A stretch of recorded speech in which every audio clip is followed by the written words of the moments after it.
Hello and welcome to Rebels Radio latest interview. I'm joined by both Slough Town joint managers. Good evening, Neil and John. Good evening, John. How are you both? Pretty good, cheers. Pretty good. You sound a bit snuffly. Yeah, I got a bit of a blocked nose. Was that after your birthday at the weekend? Yeah, a bit run down from my 40th. So Is it getting to 40 you start to get ill? yeah, all a little bit downhill from here, I think. So yeah, it's a 6-day hangover, I think. But before your party, there was a decent performance on Saturday afternoon. You wanna? Yeah, there was. Yeah, it was obviously a bit of a game of two halves. We did feel we're probably a little bit unlucky to go in 2 down at half time, but I thought second half we did all the right things against when you're playing against 10 and then 9 men. You know, we did the right things. We passed the ball. We were patient. We created plenty of chances. And we got what we deserved in the end. I think we did get a little bit of luck at times. I think at 2-1 we got a good decision in our favour. I think Guy had played a ball short to Reese, and their lad had gone in on goal, and I think Reese had caught him. The referee didn't give a free kick, and I think we got away with that because I think Reese at that point had been booked, and we would have been down to 10 men also. So I think we got a little bit of luck. But looking back at the video, I know at the time I wasn't sure why the lad got sent off for the first one. I didn't think it was a red card at the time, but having seen it back, he's gone in studs up, and he's got nowhere near the ball. So letter of the law, it's a red card. And the second one, the lad's just been stupid. He's just turned around. It's nothing major, but he's just turned around and petulantly kicked at Jamie McClurg, and it's no different than when Beckham kicked Simeone or something like that in the World Cup. It was just petulance, and the referee saw it. I mean, he would have been sent off anyway because he'd already been booked, but he got a straight red for that. So The conditions were pretty awful. Were you pleased how the team adapted to them? Yeah, we did. It was very, very windy, very wet. As we said, second half, as there was a bit more space with the extra man and the extra 2 men, we had to just pass the ball. The way to play on Saturday was get it down, pass and probe and move them about, and I thought we did that really well. I thought we coped very well with the conditions. The pitch played well considering all the rain, but it wasn't an easy day for football. It wasn't an easy day for defending at all. No, there was a few sticky points in that second half where obviously the referee was having words about the puddle in the goal mouth down at the far end at half time, and then there was a few moments when the ball hung up and your hearts must have been in the mouth. Yeah, I mean, yeah, it was wet. I mean, we went out at half time and you're 2-0 down, and you're sort of thinking, would it be a bonus if the game's called off at this point? But we didn't push it or anything like that. And I mean, there was a couple of times where balls were played back. I think once to Alex, and the ball stopped in the puddle, or a bit of a puddle, and it can sort of cause a few problems. But to be fair, the game did play pretty well, and the lads sort of they adapted to the conditions. And as John said, it was difficult defensively. I think you saw from both sides defenders who've gone to head the ball, and the ball's sort of come off their foreheads and skidded through or whatever. So it was tough, and we both played in those conditions, and it's difficult as a centre half or a full back. So but credit to the lads, they done brilliant, and we got a justified result. It's all about getting the points at the end of the day, and it was a massive 3 points for us on Saturday. Are you concerned at all at home? You seem to sometimes concede before then going on a score and coming back. A few times you've been down at half time and then been forced to come back this season. We're actually doing it on purpose for a little bit of value for money for the supporters. Wasn't it? I think the Weymouth manager rang John up and said we're probably the most value for money team in the league at the moment. With the amount of goals that are involved in our games, and it is frustrating. As managers, we want to keep clean sheets, and I think Saturday was a bit of a one-off with the conditions. I think that it was very difficult for both sides to defend. I thought we defended brilliantly at Margate the week before. And against Hereford the week before that as well. Yeah, so I'd like to think that's something we are improving on, and we are fed up with going behind, having to sort of try and rally the troops at half time. But it has shown that we've got great character. We know we've always got goals in the side, so if we're 1 down, 2 down, we're not going to give up any game. What have you been up to this week then? Well, Tuesday the lads had the night off. A couple went out and played. I say a couple. Jake Somerville went out and played again, and Sebastian Seb Costello went and played as well for Badshot League. Other than that, we gave the lads a night off.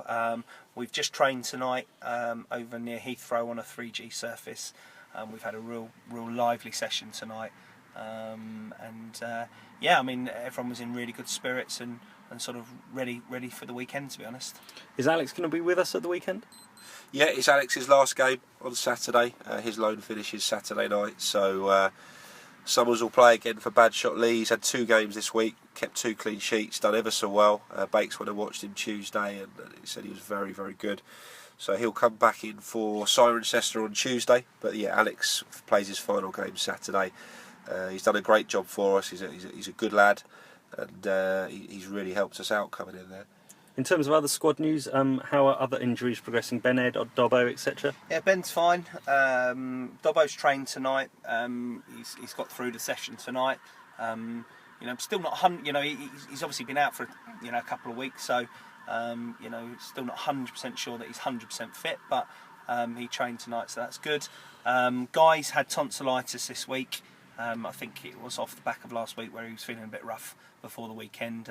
He went to the doctors on Monday and prescribed antibiotics.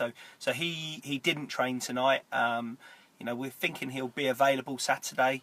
How he'll be, we're not quite sure. We'll have to talk to him Friday, Saturday, make a decision on that. Ryan Parsons, who obviously come off with a hip injury on Saturday. He trained tonight. He did feel it at the start. He said it felt better as it went on, but again, not 100% fit. And then Scott Harris actually got a dead leg on Saturday, and he started training tonight and was unable to sort of complete the whole session. I think we're gonna, we'll name a 16-man squad, won't we? I think everybody we expect to make themselves available. I can't see any of those lads turning around and saying they're not available to play. I think it will be myself and Neil will make the decision on who we think is the right 11 to go with. I think I'd be very surprised if potentially Guy is the one who might have a problem. But I'd expect the others to put themselves forward. We've just got to weigh up what's the right 11 to go with, what's the right shape to go with. We've had a report on Merthyr. We know a fair bit about them. We've just got to, we're quite relaxed about it. We've got some really good options for Saturday, really good options in the squad full stop at the minute. So, we just need to chat that through between now and Saturday and hopefully pick the right team. What are your expectations for Saturday? What do you want from your boys? I think any game you want to win, especially in a cup competition. We know Merthyr will be a very tough opponent. They've had a great season to date.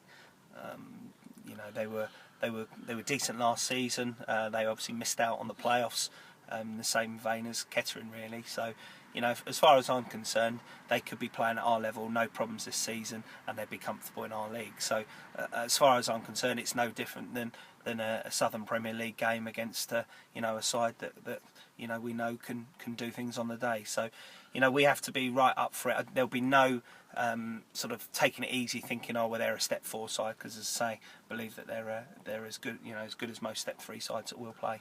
And strikers on both sides who are finding the back of the net. Yeah, Hatchett and Eddie have done very well over the last few weeks. They've struck up a very good partnership, playing very well as a pair.